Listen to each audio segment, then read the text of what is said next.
Jaya plus செய்திகளுக்காக கார்த்திகா பிரகாஷ். விரிவான செய்திகளை பார்ப்பதற்கு முன்னதாக தலைப்புச் செய்திகளை பார்க்கலாம்.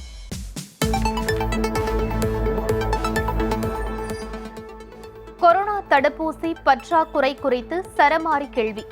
பதிலளிக்க முடியாமல் அமைச்சர் சதானந்த கவுடா ஆவேசம்.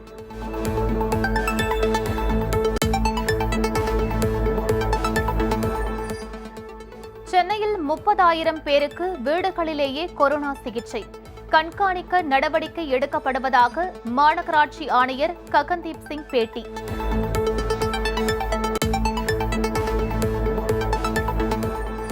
முறைகேடுகளை தடுக்க தனியார் ஆம்புலன்ஸ் வாகனங்களுக்கு கட்டணம் நிர்ணயம். தமிழக அரசு நடவடிக்கை.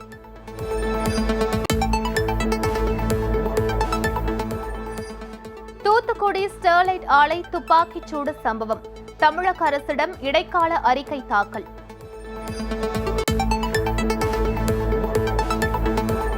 தூத்துக்குடியில் கொரோனா பாதிப்பால் தினமும் 15க்கும் மேற்பட்டோர் பலியாகும் சோகம். ஒரே தகன மேடையில் எரியூட்ட வேண்டியிருப்பதால் எரியூட்டும் ஊழியர்கள் அதிர்ச்சி.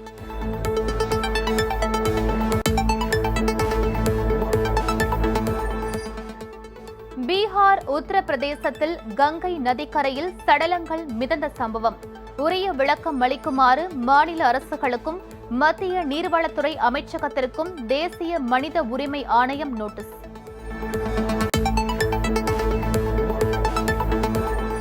ரஷ்யாவில் இருந்து இறக்குமதி செய்யப்பட்ட ஸ்புட்னிக் தடுப்பூசி ஜிஎஸ்டியுடன் சேர்த்து $995 என விலை நிர்ணயம்.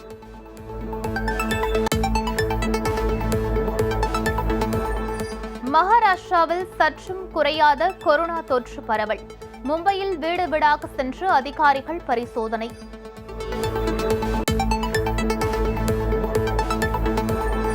ஐபிஎஸ் அதிகாரிகள் 15 பேர் பணியிட மாற்றம். முன்னாள் ஆணையர் மகேஷ் குமார் அகர்வால் சென்னை குற்றப்பிரிவு கூடுதல் டிஜிபியாக நியமனம்.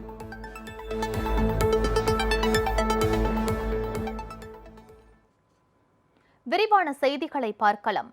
தடுப்பூசி போதுமான அளவு உற்பத்தி செய்ய முடியவில்லை என்பதற்காக மத்திய அரசு தூக்கில் தொங்க வேண்டுமா என மத்திய அமைச்சர் சதானந்த கவுடா கேள்வி எழுப்பியுள்ளார்.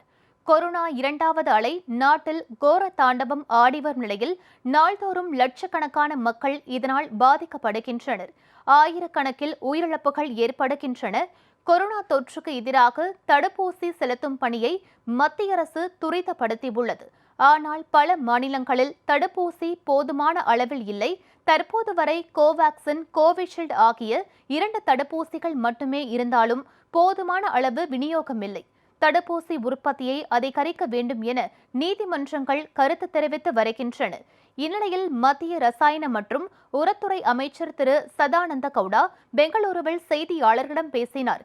அப்போது அவர் குறிப்பிட்ட அளவு தடுப்பூசிகளை நாளை தயாரிக்க வேண்டும் என்று நீதிமன்றம் உத்தரவிட்டு அந்த அளவு தங்களால் தயாரிக்க முடியாமல் போனால் மத்திய அரசில் உள்ளவர்கள் தூக்கில் தொங்க வேண்டுமா என்று கேள்வி எழுப்பினர். நடைமுறையில் சில விஷயங்கள் தங்கள் கட்டுப்பாட்டை மீறி நடக்கும்போது தங்களால் என்ன செய்ய முடியும் என்றும் சதானந்த கவுடா தெரிவித்துள்ளார்.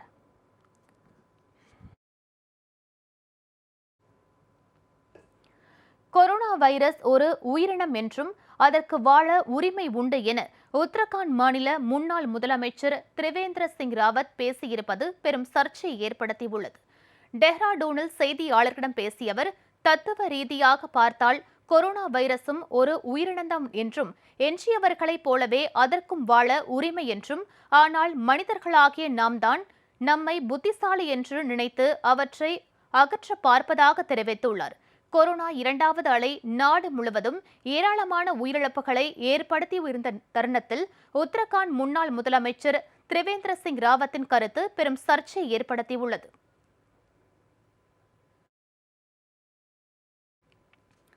ரஷ்யாவில் இருந்து இறக்குமதி செய்யப்பட்ட ஸ்புட்னிக் வி தடுப்பூசி இந்தியாவில் முதல் முறையாக ஹைதராபாத்தில் கஸ்டம் ஃபார்மா நிறுவனத்தின் தலைவர் தீபக் சாப்ராவுக்கு செலுத்தப்பட்டுள்ளது. இந்தியாவில் கோவிஷீல்டு, கோவாக்சின் என 2 தடுப்பூசிகள் பயன்பாட்டில் உள்ள நிலையில் 91.6% செயல்திறனை கொண்ட ரஷ்யாவின் ஸ்புட்னிக் வி தடுப்பூசி 3வது தடுப்பூசியாக அடுத்த வாரம் முதல் மக்கள் பயன்பாட்டுக்கு வரும் என்று அறிவிக்கப்பட்டிருந்தது. ரஷ்யாவில் இருந்து இதுவரை 2 கட்டங்களாக 3 லட்சம் ஸ்புட்னிக் வி தடுப்பூசிகள் இந்தியா வந்துள்ளன. இந்நிலையில் இந்தியாவில் முதல் ஆளாக கஸ்டம் ஃபார்மா நிறுவன தலைவர் தீபக் சாப்ரா ஹைதராபாத்தில் இன்று ஸ்புட்னிக் வி தடுப்பூசியை போட்டுக்கொண்டார். ஸ்புட்னிக் வி தடுப்பூசியின் விலை இந்தியாவில் 5% ஜிஎஸ்டியுடன் சேர்த்து $995.40 நிர்ணயம் செய்யப்பட்டுள்ளது. இந்தியாவில் ஸ்புட்னிக் வி தடுப்பூசி தயாரிக்கப்படும் போது அதன் விலை குறையும் என்றும் வரும் ஜூலை மாதம் தயாரிப்பு தொடங்கும் என்றும் டாக்டர் ரெட்டி ஆய்வக நிறுவனம் தெரிவித்துள்ளது.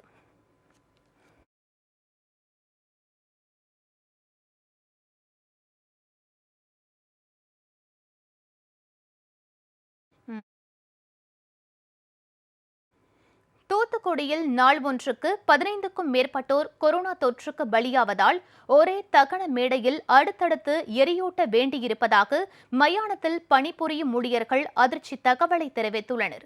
தூத்துக்குடியில் கொரோனா தொற்றால் உயிரிழப்போர் எண்ணிக்கை நாளுக்கு நாள் அதிகரித்து வருகிறது. சிதம்பரம் நகரில் உள்ள ஒவ்வொரு மயான மேடைகளிலும் தொடர்ந்து அடுத்தடுத்து பிணங்களை எரியூட்ட வேண்டிய நிலை ஏற்பட்டுள்ளது. நாள் ஒன்றுக்கு 15க்கும் மேற்பட்ட உடல்கள் வருவதாக மயானத்தில் பணிபுரியும் ஊழியர்கள் அதிர்ச்சி தகவலை தெரிவித்துள்ளனர். இல்லைண்ணா, இது மாநகராட்சியிலேருந்து வர்றதுண்ணா. ஆமாம், எனக்கு பாடிக்கு 3500 ரூபா. மறுநாள் இந்த பரிகாரம், கலசம், பானை, மளிகை ஜாமான் எல்லாம் சேர்த்து எனக்கு 3800. இது உறவினர்கள் சொல்லுவாங்க என்கிட்ட, இந்த மணிக்கு சார் கொரோனா பாடி வந்திருக்கு, இந்த மணிக்கு ஹாஸ்பிட்டல்னு சொல்லி விட்டாங்க அப்படின்னு சொல்லுவாங்க. நாங்கள் அதுக்கு தகுந்த மணிக்கு நான் இன்ன வரைக்கும் ஆகிட்டு 3800 ரூபாய்க்கு மேலே ஒரு ரூபா கூட வாங்கினேன். எல்லோரும் 10,000 15,000 வாங்கி ஏமாத்துறாங்க. அப்படிங்கிறனால தான் மாநகராட்சி இப்போ என்ன தமிழ் செல்வம் மாஸ் ஆம்புலன்ஸ் அவங்க தலைமையில் நான் இப்போ எரிச்சிக்கிட்டு இருக்கேன்.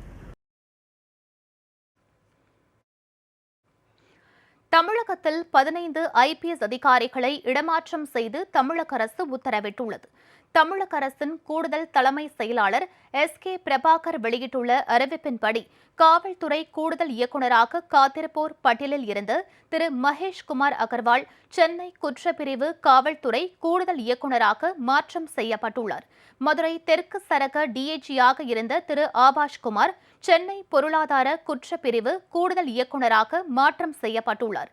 மேலும் காத்திருப்போர் பட்டியலில் வைக்கப்பட்டிருந்த ஜெயந்த் முரளி சென்னை ஆயுதப்படை கூடுதல் இயக்குநராக மாற்றம் செய்யப்பட்டுள்ளார்.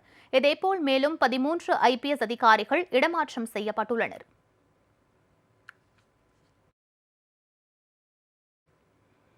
சென்னையில் கொரோனா தொற்று பாதிக்கப்பட்டவர்களின் வீடுகளை மாநகராட்சி ஊழியர்கள் தடுப்பு மூலம் அடைத்து வருவதோடு அப்பகுதியில் உள்ள தெருக்களையும் மூடி வருகின்றனர். இதனால் தொற்று பாதிப்பு இல்லாதவர்கள் வெளியே செல்ல முடியாமல் தவித்து வருகின்றனர். சென்னையில் கொரோனா பரவல் அதிவேகமாக அதிகரித்து வரும் நிலையில் பெரும்பாலான பகுதிகளில் கொத்தான நபர்களுக்கு கொரோனா பாதிப்பு ஏற்படுகிறது. இதுபோன்ற நேரங்களில் அந்த குறிப்பிட்ட பகுதிகளுக்குள் வெளியாட்கள் நுழைய தடை விதிக்கப்படுகிறது. அதுபோல் அந்த பகுதியில் உள்ளவர்கள் வெளியே செல்லவும் வெளியாட்கள் உள்ளே வரவும் அனுமதி மறுக்கப்பட்டுள்ளது. அசோக் நகர், ஈக்காட்டு தாங்கல் உள்ளிட்ட பகுதிகளில் தொற்றால் பாதிக்கப்பட்ட நபர்களின் வீடுகளையும் சில தெருக்களையும் தடுப்புகளை அமைத்து மாநகராட்சி ஊழியர்கள் அடைத்துள்ளனர். இதனால் தொற்று பாதிக்கப்படாதவர்கள் வெளியே செல்ல முடியாமலும் அச்சம் காரணமாக வீட்டிற்குள்ளேயே முடங்கும் நிலைக்கும் தள்ளப்பட்டுள்ளனர். அரிசி வாங்க, பருப்பு வாங்க கூட போக முடியல. இந்த மாதிரி லாக் பண்ணி வச்சுருக்காங்க. சப்போஸ் சொந்தக்கார வீட்டுக்கு போகணுமோ இல்லை எதனா அர்ஜென்ட் ஆபத்துக்கு எதனா போகிறதா இருந்தால் கூட எதுவுமே பண்ண முடியல. சப்போஸ் யாருக்குன்னா உள்ளே உடம்பு சரியில்லைனா கூட ஆம்புலன்ஸ் போகிறதுக்கு கூட வழி இல்லை. சப்போஸ் ஒரு பைக்கோ 2 வீலரோ சப்போஸ் ஒரு காருக்கோ போகிறதுக்கு வழி விட்டால் கூட கொஞ்சம் நல்லாயிருக்கும். ஸ்டெர்லைட் ஆலைக்கு எதிரான போராட்டத்தின் போது நடத்தப்பட்ட துப்பாக்கிச்சூடு குறித்த இடைக்கால அறிக்கையை ஓய்வு பெற்ற நீதிபதி அருணா ஜெகதீசன் தாக்கல் செய்தார். சுற்றுப்புற சூழலை மாசுபடுத்தும் வகையில் தூத்துக்குடியில் செயல்பட்டு வந்த ஸ்டெர்லைட் ஆலையை மூடக்கோரி கடந்த 2018ஆம் ஆண்டு மக்கள் தன்னெழுச்சி போராட்டம் நடத்தினர்.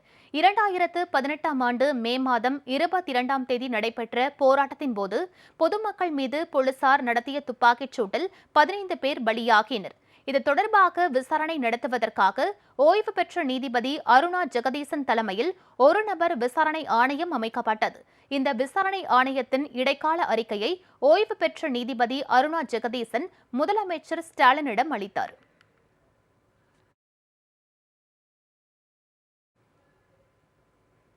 முன்கள பணியாளர்களாக தங்களையும் அறிவிக்க வேண்டும் என நியாய விலைக்கடை பணியாளர்கள் கோரிக்கை விடுத்துள்ளனர். திருப்பூர் மாவட்டம் உடுமலை மற்றும் சுற்று வட்டார பகுதிகளில் பணியாற்றும் நியாய விலைக்கடை ஊழியர்கள் தங்களை முன்கள பணியாளர்களாக அறிவிக்க வேண்டும் என கோரிக்கை விடுத்துள்ளனர். ஒரு ஆண்டுக்கு மேலாக கொரோனா ஊரடங்கு காலத்திலும் தாங்கள் திறம்பட பணியாற்றியதாகவும் அவர்கள் தெரிவித்துள்ளனர். அரசாங்கம் மருத்துவர், செவிலியர், காவலர், துப்புரவு பணியாளர்கள் முன்கள பணியாளர்கள் அறிவிச்சிருக்கிறாங்க. அரசு அறிவிக்கின்ற எண்ணற்ற நலத்திட்டங்களை பொதுமக்களுக்கு கொண்டு சேர்த்தது ரேஷன் கடை பணியாளர்களை. எங்களையும் முன்கள பணியாளர்களை அறிவிக்க வேணும்னு அரசாங்கத்துக்கிட்ட கோரிக்கை வைக்கிறோம். எண்ணற்ற ரேஷன் கடை பணியாளர்கள் உயிரிழந்தாலும் அவங்களுக்கு உரிய நிவாரணத் தொகை வழங்க வேண்டும். எங்களுக்கு முன்கள பணியாளர்களாக எங்களையும் ரேஷன் கடை பணியாளர்களை அறிவித்து எங்களுக்கும் சிறப்பு ஊக்கத்தொகை வழங்க வேண்டும் என அரசுக்கு அனைத்து ரேஷன் கடை பணியாளர் சார்பாக கோரிக்கை வைக்கிறோம். முழு ஊரடங்கு காரணமாக நகை கடைகள் மற்றும் நகை செய்யும் பட்டறைகள் மூடப்பட்டுள்ளதால் அரசு உரிய நிவாரண உதவி வழங்க வேண்டும் என வாழ்வாதாரத்தை இழந்துள்ள ஆயிரக்கணக்கான நகை தொழிலாளர்கள் கோரிக்கை விடுத்துள்ளனர். தூத்துக்குடி மாவட்டத்தில் சுமார் 100க்கும் மேற்பட்ட நகை கடைகளும் நகை செய்யும் பட்டறைகளும் உள்ளன. இவைகளை நம்பி சுமார் ஆயிரக்கணக்கான தொழிலாளர்கள் பணிபுரிந்து வருகின்றனர். கொரோனாவை கட்டுப்படுத்தும் விதமாக அரசு அறிவித்துள்ள முழு ஊரடங்கில் நகை கடைகளை திறப்பதற்கு அனுமதி வழங்கப்படவில்லை. இதனால் நகை தொழிலை நம்பியுள்ள ஆயிரக்கணக்கான தொழிலாளர்கள் வாழ்வாதாரத்தை இழந்துள்ளதாக வேதனை தெரிவித்துள்ளனர். பொதுமக்கள் நகைகளை சேமிக்கும் எண்ணத்திலையும் சுபகாரியங்களுக்கும் அதிகமாக பயன்படுத்துகிற இந்த நாள் அட்சய தேதி. இன்றைக்கி பார்த்திங்கன்னா லாக்டவுனுங்கிற பேரில் எல்லா நகைப்பட்டைகளும் அடைத்திருக்கனால ஏற்கனவே நலிந்து வர இந்த தொழில் இன்னும் மேற்கொண்டு ரொம்ப சிரமப்படுற நிலைமைக்கு நாங்கள் தள்ளப்பட்டிருக்கோம்.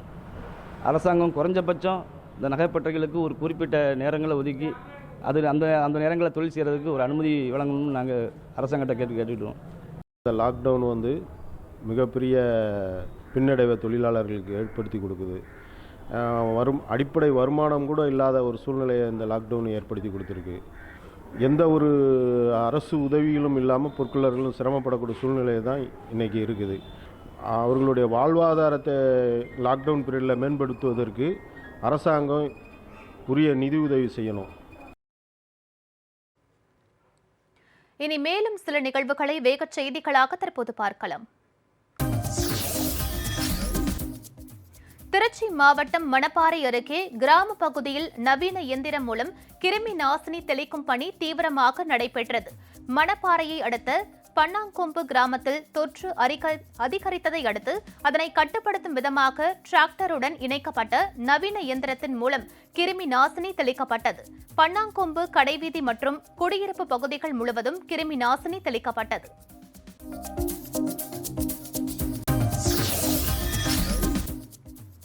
ஊரடங்கு காலத்திலும் தூத்துக்குடி வ.உ.சி. சிதம்பரனார் துறைமுகம் நடப்பு நிதியாண்டில் 31.79 மில்லியன் டன் சரக்குகளை கையாண்டு சாதனை படைத்துள்ளது. 2019-20 நிதியாண்டில் 36.08 மில்லியன் டன் சரக்குகள் கையாளப்பட்டிருந்தது. நடப்பு நிதியாண்டில் 11.89 விழுக்காடு குறைவு என்றாலும் ஊரடங்கால் கப்பல் போக்குவரத்து, சரக்கு கையாளுதல் போன்றவற்றில் ஏற்பட்ட சிரமங்களையும் மீறி தூத்துக்குடி துறைமுகத்தில் இவ்வளவு சரக்குகள் கையாளப்பட்டிருப்பது குறிப்பிடத்தக்கது. மயிலாடுதுறையில் படித்துறை விஸ்வநாதர் கோவில் கொள்ளை சம்பவத்தின் போது தாக்குதலுக்கு உள்ளான கோவில் காவலாளி சிகிச்சை பலனின்றி உயிரிழந்தார். கடந்த மே 9ஆம் தேதி காவிரி ஆற்றங்கரையில் அமைந்துள்ள விஸ்வநாதர் கோவிலில் மர்ம நபர்கள் சிலர் புகுந்தனர். அப்போது கோவிலில் ஏதும் இல்லாததால் ஆத்திரமடைந்த கொள்ளையர்கள் காவலாளியை தாக்கினர். இதில் காயமடைந்த கோவில் காவலர் சாமிநாதன் திருவாரூர் அரசு மருத்துவமனையில் சிகிச்சை பெற்று வந்த நிலையில் உயிரிழந்தார். தமிழகத்தில் கொரோனா தொற்றின் தீவிரத்தை குறைக்க ஊரடங்கு கட்டுப்பாடுகள் விதிக்கப்பட்டுள்ளன. இருப்பினும் காஞ்சிபுரம் நகரில் தேரடி, மூங்கில் மண்டபம் உள்ளிட்ட பல்வேறு பகுதிகளில் முகக்கவசம் அணியாமலும் சமூக இடைவெளியை பின்பற்றாமலும் பலர் சாலைகளில் சுற்றுகின்றனர். கட்டுப்பாடுகளை மீறியவர்களை பிடித்து அறிவுரைகள் வழங்கியதோடு சிலர் எச்சரித்தும் அனுப்பப்பட்டனர்.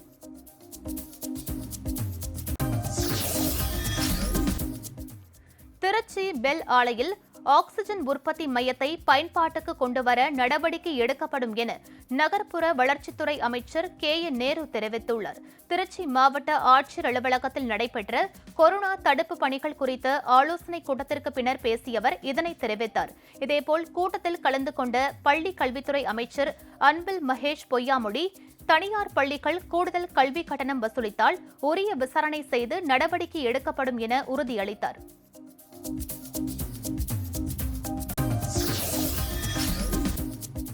கரூரில் கொரோனா பரவலை தடுக்கும் பொருட்டு மாவட்ட எல்லையில் போலீசார் தீவிர வாகன தணிக்கையில் ஈடுபட்டனர். சோதனையின் போது அத்தியாவசியம் மற்றும் அவசியமின்றி கரூர் மாவட்டத்திற்குள் வருவோர், விதிகளை மீறி அதிக ஆட்களை ஏற்றி செல்வோர் உள்ளிட்டோருக்கு காவல்துறையினர் அபராதம் விதித்தனர்.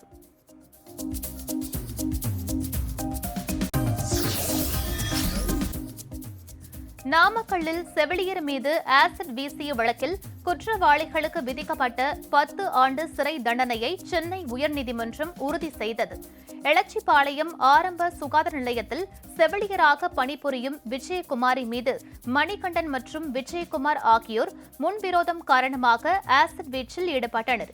இருவருக்கும் தலா 10 ஆண்டுகள் சிறை தண்டனை விதித்து நாமக்கல் மகளிர் சிறப்பு நீதிமன்றம் கடந்த 2020 தீர்ப்பளித்தது.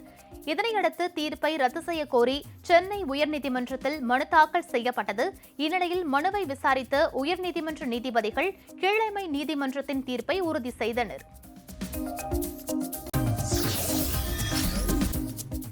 சிங்கப்பூரில் இருந்து இறக்குமதி செய்யப்பட்ட 244 காலி சிலிண்டர்கள் ஆக்ஸிஜன் நிரப்புவதற்காக கும்மிடிப்பூண்டி சிப்காட் தொழிற்பேட்டைக்கு கொண்டு வரப்பட்டுள்ளன.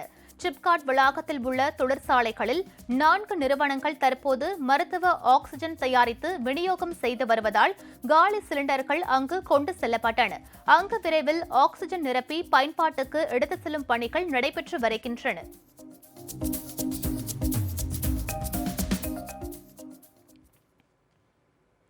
சென்னையில் 30,000க்கும் மேற்பட்டோர் வீட்டு தனிமைப்படுத்தப்பட்டுள்ளதாகவும் அவர்களை கண்காணிக்க இறுதியாண்டு பயிலும் மருத்துவ மாணவர்களை நியமிக்க உள்ளதாகவும் சென்னை மாநகராட்சி ஆணையர் திரு ககன்தீப் சிங் பேடி தெரிவித்துள்ளார். வீட்டு தனிமையில் இருப்போரை தொலைபேசி மூலம் தொடர்பு கொண்டு அவர்களின் சந்தேகங்களுக்கு மருத்துவ மாணவர்கள் விளக்கம் அளிப்பார்கள் என்றும் அவர் தெரிவித்தார். 30,000க்கு மேற்பட்ட பேர் இப்போ தற்போது ஹோம் குவாரண்டைனில் இருக்காங்க. லாஸ்ட் 3 days என்ன சிஸ்டம் நடக்குது, தட் மாநகராட்சி டெஸ்டிங் அதே ப்ரைவேட் லேப் டெஸ்ட் எங்கள்கிட்ட வரும்போது த்ரூ அவுட் நைட் எங்களோட கண்ட்ரோல் ரூமில் ஒரு டீம்ஸ் ஒர்க் பண்ணுறாங்க, கம்ப்யூட்டர் டீம்ஸ் ஒர்க் பண்ணி காலையில் SMS கொடுக்குறாங்க. அந்த SMS பொறுத்தவரையில் அங்கே 60 வயசுக்கு கீழே இருக்கக்கூடிய பேஷண்ட்ஸ்க்கு எங்களுடைய முயற்சி அங்கே வீட்டில் போயிட்டு அவங்களுடைய நிலை பற்றி தெரிஞ்சுக்கிறோம். டீம்ஸ் பேராமெடிக்கல் ஸ்டாஃப், நர்ஸ் எல்லாம் போடுறாங்க. தேவைப்பட்டால் டாக்டரோட வீடியோ கான்ஃபரன்ஸ் பண்ணுறாங்க. அது வழியாக பண்ணிவிட்டு அவங்க தே டிசைட் இவர் தனிமையில் இருக்கணுமா, கோவிட் கேர் சென்டரில் இருக்கணுமா அல்லது ஹாஸ்பிட்டலில் இருக்கணுமா.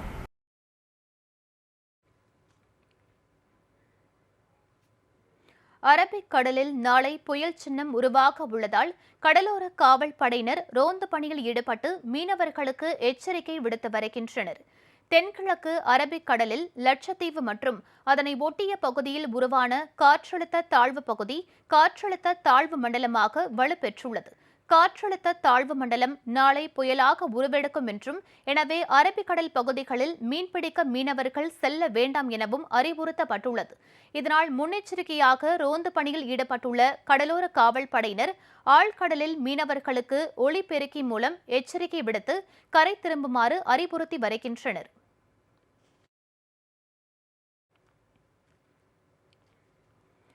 கூட்ட நெரிசலை தவிர்க்கும் விதமாக கொரோனா சிகிச்சைக்கான ரெம்டெசிவிர் மருந்து விற்பனை நாளை முதல் நேரு ஸ்டேடியத்தில் நடைபெறும் என அறிவிக்கப்பட்டுள்ளது. சென்னை கீழ்ப்பாக்கம் அரசு மருத்துவமனை வளாகத்தில் அமைக்கப்பட்டிருந்த மையத்தில் ரெம்டெசிவிர் மருந்து விற்பனை செய்யப்பட்டு வந்தது. இதனை வாங்குவதற்காக கொரோனா நோயாளிகளின் உறவினர்கள் கூட்ட நெரிசலில் சிக்கி மணிக்கணக்கில் காத்திருக்க வேண்டிய நிலை இருந்து வந்தது. அதிக கூட்டம் காரணமாக கொரோனா தொற்று பரவ வாய்ப்புள்ளதாக கருதப்பட்டது. இதனையடுத்து ரெம்டெசிவிர் மருந்து விற்பனை மையம் கீழ்ப்பாக்கத்தில் இருந்து சென்னை சென்ட்ரல் அருகே உள்ள நேரு ஸ்டேடியத்திற்கு மாற்றப்படுவதாக தமிழக அரசு அறிவித்தது. கூட்டத்தை தவிர்க்க நேரு ஸ்டேடியத்தில் கூடுதல் மையங்கள் அமைக்கப்படும் என்று சென்னை உயர்நீதிமன்றத்தில் தமிழக அரசு தெரிவித்தது. இந்நிலையில் ரெம்டெசிவிர் மருந்து விற்பனை நாளை முதல் நேரு ஸ்டேடியத்தில் நடைபெறும் என அறிவிக்கப்பட்டுள்ளது. காலை 9 மணி முதல் தினமும் 300 பேருக்கு மட்டுமே ரெம்டெசிவிர் மருந்து விற்பனை செய்யப்பட உள்ளதாக தெரிவிக்கப்பட்டுள்ளது.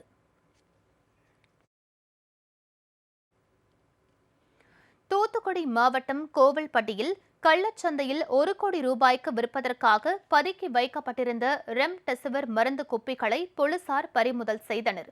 கொரோனா நோயாளிகளுக்கு அளிக்கப்படும் ரெம்டெசிவிர் மருந்து கோவில்பட்டியில் உள்ள கிடங்கு ஒன்றில் பதுக்கி வைக்கப்பட்டு கள்ளச்சந்தையில் விற்கப்படுவதாக காவல்துறை டிஎஸ்பி கலை கதிரவனுக்கு ரகசிய தகவல் கிடைத்தது. இதையடுத்து சுகாதார பணிகள் துணை இயக்குநர் அனிதா மற்றும் மருத்துவ குழுவினருடன் குறிப்பிட்ட அந்த கிடங்கில் போலீசார் சோதனை மேற்கொண்டனர். அப்போது அங்கு பதுக்கி வைக்கப்பட்டிருந்த 145 ரெம்டெசிவிர் மருந்து குப்பிகள் மற்றும் மருந்து பாக்கெட்டுகளை போலீசார் பறிமுதல் செய்தனர். மேலும் அவற்றை சட்டவிரோதமாக பதுக்கி வைத்திருந்த கடை உரிமையாளர் வெள்ளை பாண்டியன், ராஜாத்தி, சண்முகம் ஆகிய மூவரையும் போலீசார் தேடி வருகின்றனர். உயிர்காக்கும் ரெம்டெசிவிர் மருந்தை கள்ளச்சந்தையில் 1 கோடி ரூபாய்க்கு விற்பனை செய்ய இருந்தது விசாரணையில் தெரியவந்தது.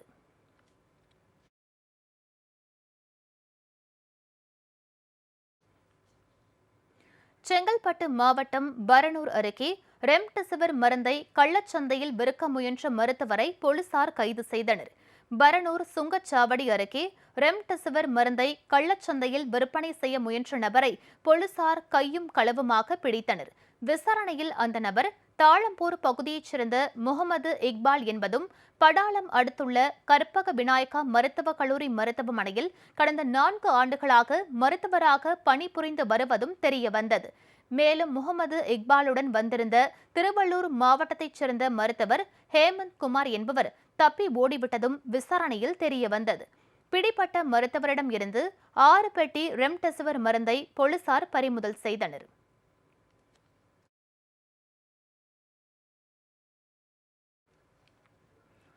தியாக தலைவி சின்னம்மா பேரில் போலியாக ட்விட்டர் கணக்கு தொடங்கப்பட்டிருப்பது குறித்து சென்னை காவல்துறை ஆணையரிடம் புகார் கொடுக்கப்பட்டுள்ளது. தியாக தலைவி சின்னம்மா பெயரில் @சசிகலா அபிஷியல் என போலி ட்விட்டர் கணக்கு தொடங்கியுள்ள விஷமிகள் சிலர் தவறான தகவல்களை பதிவிட்டு வருகின்றனர். இது தொடர்பாக நடவடிக்கை எடுக்க கோரி அவரது வழக்கறிஞர் திரு ராஜா செந்தூர் பாண்டியன் சென்னை பெருநகர காவல்துறை கூடுதல் ஆணையரிடம் கடந்த பிப்ரவரி மாதம் புகார் செய்திருந்தார். இதன் பிறகும் தொடர்ந்து அந்த போலி ட்விட்டர் கணக்கில் பல்வேறு பதிவுகள் வெளிவருவதால் மாநகர காவல்துறை ஆணையரிடம் கடந்த 8ஆம் தேதி வழக்கறிஞர் ராஜா செந்தூர் பாண்டியன் மீண்டும் ஒரு புகார் மனு கொடுத்துள்ளார். இதன் மீது காவல்துறை உரிய நடவடிக்கை எடுத்து குற்றவாளிகளை கண்டுபிடித்து தக்க தண்டனை அளிப்பார்கள் என திரு ராஜா செந்தூர் பாண்டியன் தெரிவித்துள்ளார்.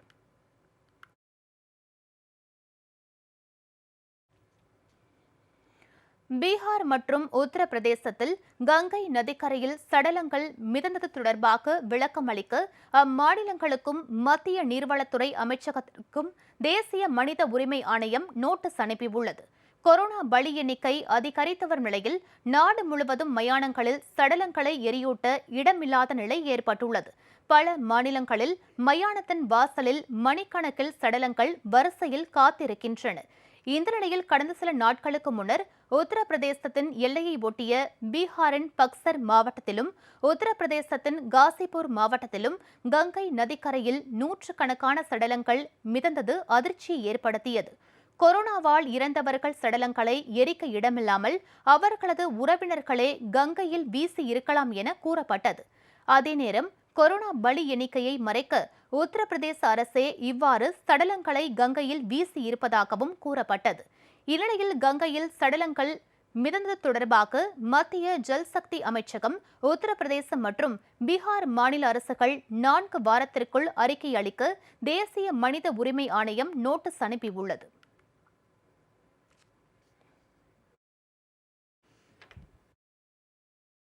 அடுத்தடுத்த நிகழ்வுகளுக்கு தொடர்ந்து பாருங்கள் ஜெயா பிளஸ் தொலைக்காட்சி.